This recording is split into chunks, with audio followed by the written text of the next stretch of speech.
about what he could do for his family. When he got back to Colombo, he swapped the bicycle that he had to come to practice on for a small moped. He had hardly any kit, and the cricket helmet that he then had for going on the tour became his helmet for his moped, and that's how he got around Colombo.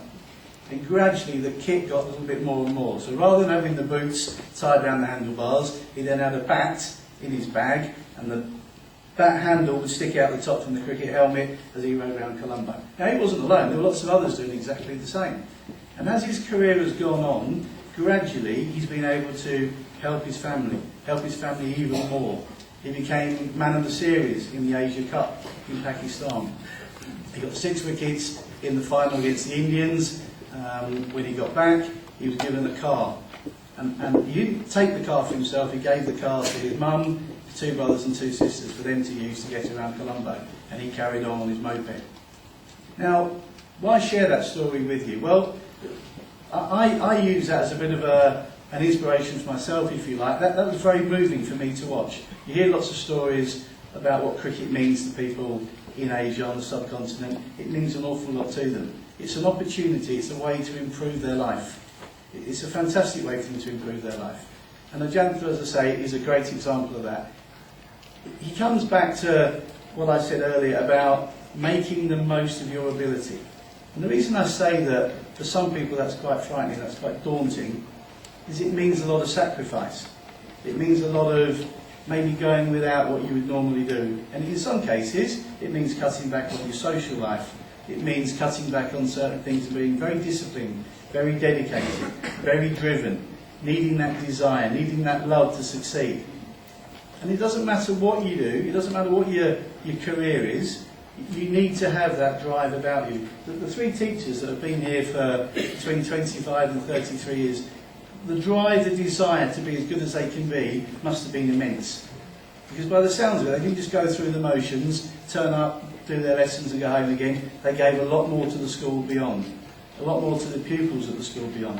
And that's what I'm talking about in terms of the young people we're looking for. We're looking for that little bit extra. Not just the ability to bat and bowl and catch the ball, we're looking for people to have a real desire, a real passion to be as good as they can be, a real interest in what they do. And we do give the 2 Adams a little bit of stick about cricket nuffy. Cricket nuffy basically is someone who, cricket is everything to them. That they just love talking about the game of cricket, they're so passionate about the game of cricket. But I think you need that. I think you need that to succeed in anything that you do.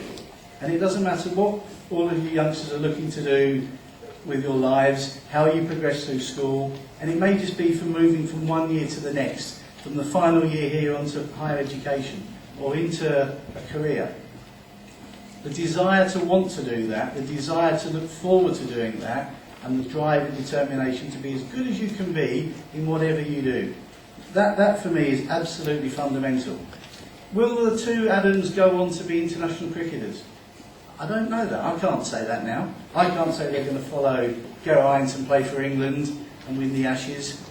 And Geraint, very modest chap, and you will never hear him say it, but he's a very driven person. He wouldn't still be going to the gym in the mornings, in the evenings, around the hours of play. He wouldn't still be practicing, getting in early and driving himself on as much as he does, and still playing at the highest level and being very successful, if he didn't have the love, the desire for the job that he has. Yes, you can say, yeah, it's easy, it's sport, sport's different. It isn't. He's still under massive pressure to perform every time he takes the field. Every meeting that he has is done in front of people, sometimes in front of television cameras. If he makes a mistake, it gets covered. If he's successful, people tend to forget that. They move on from the success bit. They're very quick to knock people that don't do well. And that's what I say. That's why you've got to have that inner resolve, that inner drive, that determination to be as good as you can be. And just, if you get a chance, maybe tomorrow morning stuck in traffic or something as I've been on the M1 tonight, just give that a little bit of thought. Be as good as you can be. Am I doing everything to be as good as I can be? Have I got that drive? Have I got that determination? Do I really enjoy doing what I do? If yes, you're in a fantastic position. And not everyone's lucky enough to do that. But you youngsters over there, you've got the chance to do something about that. As I say, moving through the years, moving to further education, moving to another career. Make sure you keep an idea of what you want. What drives you? What drives you to be as good as you can be? Why are you sat there tonight waiting to receive a prize, a certificate, whatever it might be? It's because you're good at what you do. But can you be better? That's the challenge to each and every one of you. Can you be better at what you do? Can you push yourself on? And as I say, I'll come back to finish with the two Adams. The two Adams, as I say, have that massive drive, desire. They've got a real hunger, a real love for what they do. They manage to balance, and a lot of youngsters don't manage to get this right, they balance education. They're very lucky that they come to a school where the school has been outstandingly helpful. The link between Beths Cricket Club, between Kent Cricket Club and this school is fantastic. Adam Ball is about to go on to a winter tour, place at university, and still try and work to make sure he stays in the Kent first team. That's a big ask, that's a tough ask. You've got to have that little bit extra. And that's not just about ability, that's not just about getting the ball from one end of the wicket to the other, that's about all the other things that go with it.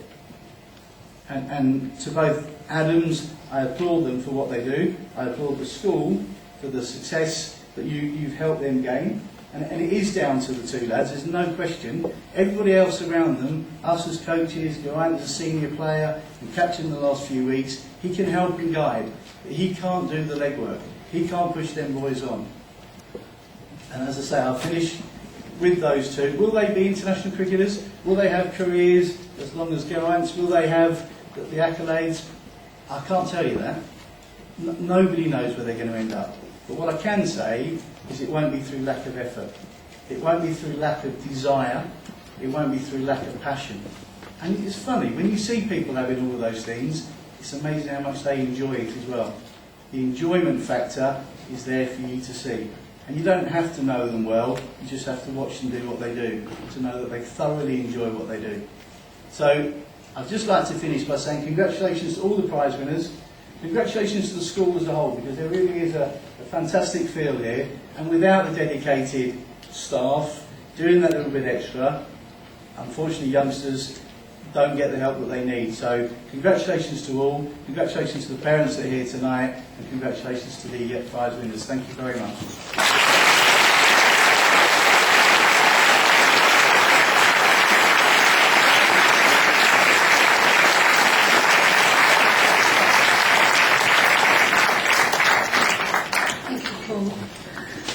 Presentation of prizes then for Key Stage 3 and 4 by Geraint Jones. Geraint made his debut for Kent in 2001, aged 25, and has remained with them ever since. His impressive batting and wicket-keeping skills led him to be selected to play for England in 34 Test matches from Paul. He was part of the 205 Ashes winning team for which he was awarded the MBE. According to my information, which might not be correct, Geraint has played in 156 first-class games, taking 478 catches and making 34 stumpings. This doesn't quite agree with what's written in the programme, so I don't know who's right. But either way, it's a very impressive record. Geraint is now vice-captain of the Kent team, and in 2012 it will be his benefit year. So congratulations to him and welcome to Beths. We will now have the prize giving for Key Stage 3 and 4.